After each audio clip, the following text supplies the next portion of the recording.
Majapal sir from Vekano Senior Secondary School Bani. Now we start the next question answer of chapter 13 magnetic effect of electric current. तो हमने पहले 14 question answer discussion कर लिए हैं इस chapter के. आप I hope you all the students to written down these question on your fair notebook. आशा करता हूँ कि आप सभी बच्चों ने ये 14 क्वेश्चन अपनी फेयर नोटबुक पर लिख लिए होंगे. नेक्स्ट हम इस चैप्टर का क्वेश्चन 15 डिस्कशन करने जा रहे हैं. तो I hope you will understand this. State the rule to determine the direction of magnetic field produce around a straight conductor carrying current. Okay, तो आपने क्या बताना है, इसके अंदर रूल डिस्कशन करना है कि क्या क्या रूल लगेगा मैग्नेटिक फील्ड निकालने के लिए किसी स्ट्रेट कंडक्टर के अराउंड. आपको सिंपल सा पता है. सबसे पहले हमने रूल डिस्कस किया था right hand thumb rule. Maxwell ने इसको दिया था, इसलिए इसको Maxwell right hand thumb rule बोला जाता है. इस रूल के द्वारा आप किसी भी स्ट्रेट या सर्कुलर करंट कैरिंग कंडक्टर के चारों तरफ मैग्नेटिक फील्ड कैलकुलेट कर सकते हो. सेकेंड है force experienced by current carrying straight conductor placed in magnetic field which is perpendicular to it. अब यहाँ पे आपने क्या करना है, फोर्स एक्सपीरियंस करनी है करंट कैरिंग कंडक्टर के लिए. ओके, कि कोई भी करंट कैरिंग कंडक्टर मतलब करंट आपने दिया है उसको और उसको मैग्नेट के अंदर रखा है, तो उसके ऊपर कौन सी फोर्स लगेगी. तो आपको अच्छे से पता है कि इसके अंदर जो फोर्स लगेगी, आपको मैंने मोटर वाला कॉन्सेप्ट करवाया था. मोटर के अंदर आप खुद करंट देते हो और फोर्स कैलकुलेट करते हो कि कितनी फोर्स उसके ऊपर लगती है और किस डायरेक्शन में लगती है. तो उसके अंदर आपने कौन सा रूल लगाया था, that is the Fleming left hand rule. तो मोटर के अंदर करंट खुद देते हो, तो जब करंट खुद दिया जाता है तब हमेशा फ्लेमिंग लेफ्ट हैंड रूल लगता है. Current induced in coil due to rotation of in a magnetic field.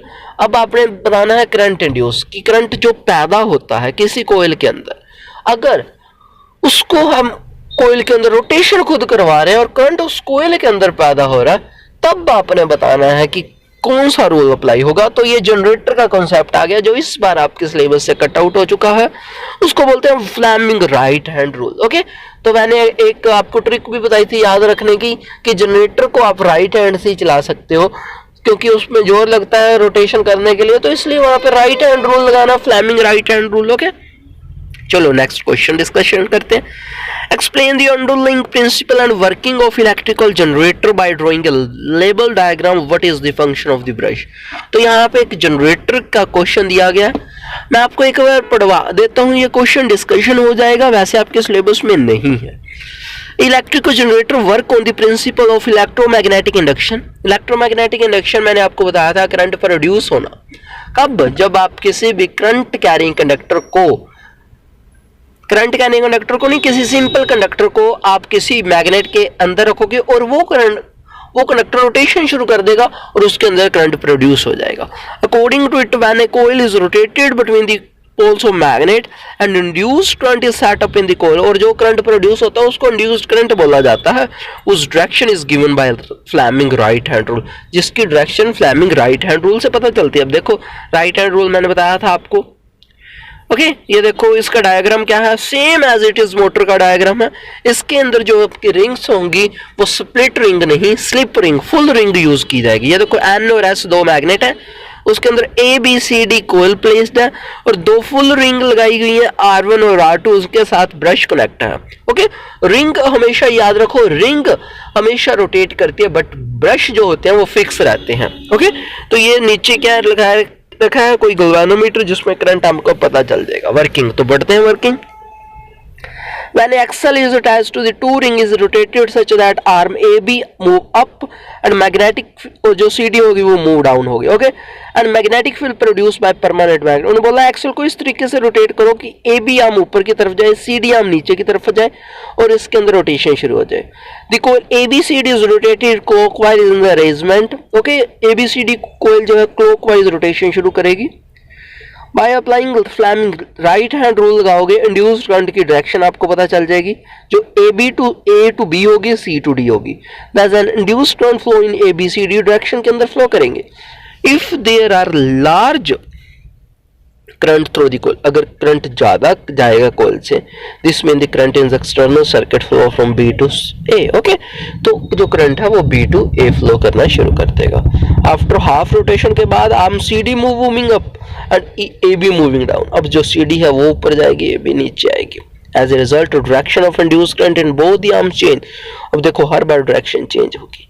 अब आपको पता होना चाहिए कि जो AC करंट होता है उसके अंदर डायरेक्शन चेंज होती है, DC करंट के अंदर चेंज नहीं होती है, तो इसके अंदर जो करंट प्रोड्यूस हो रहा है वो AC करंट है। ओके, चलो नेक्स्ट पढ़ते हैं।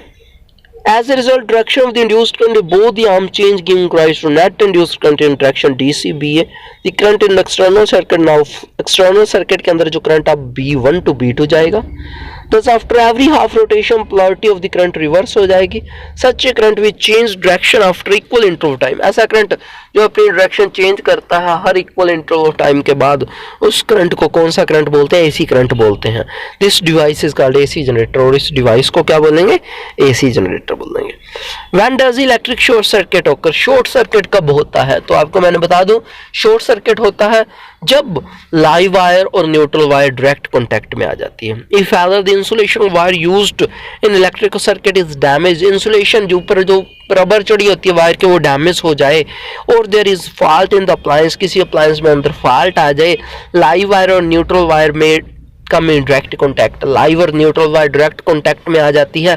As a result current in circuit abruptly rise and short circuiting occur. Okay, जो करंट है वो ज़्यादा बढ़ जाता है और शॉर्ट सर्किट हो जाती है। What is the function of earth wire, why it is necessary to earth metallic appliance.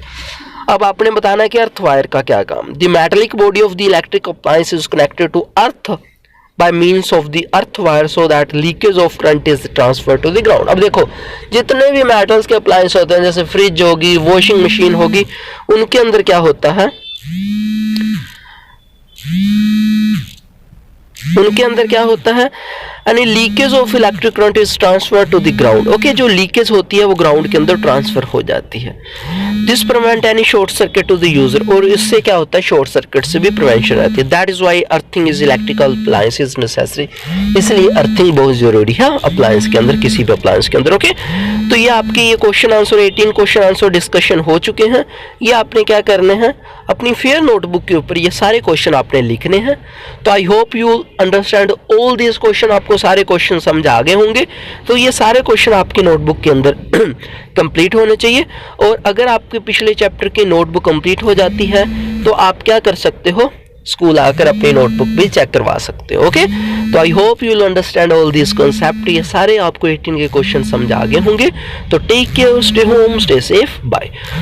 तो आफ्टर दैट ये चैप्टर आपका कंप्लीट हो चुका है। ओके, तो हम क्या करेंगे? कल इस चैप्टर का टेस्ट लेंगे। आपका कल इस चैप्टर का टेस्ट होगा, क्योंकि आपके इस चैप्टर के क्वेश्चन आंसर सब कुछ कंप्लीट हो चुका है। हमने पहले इसके कॉन्सेप्ट भी डिस्कशन कर लिए, तो अब आपने कल इस चैप्टर का टेस्ट देना। ओके, तो take care, stay home, stay safe, bye.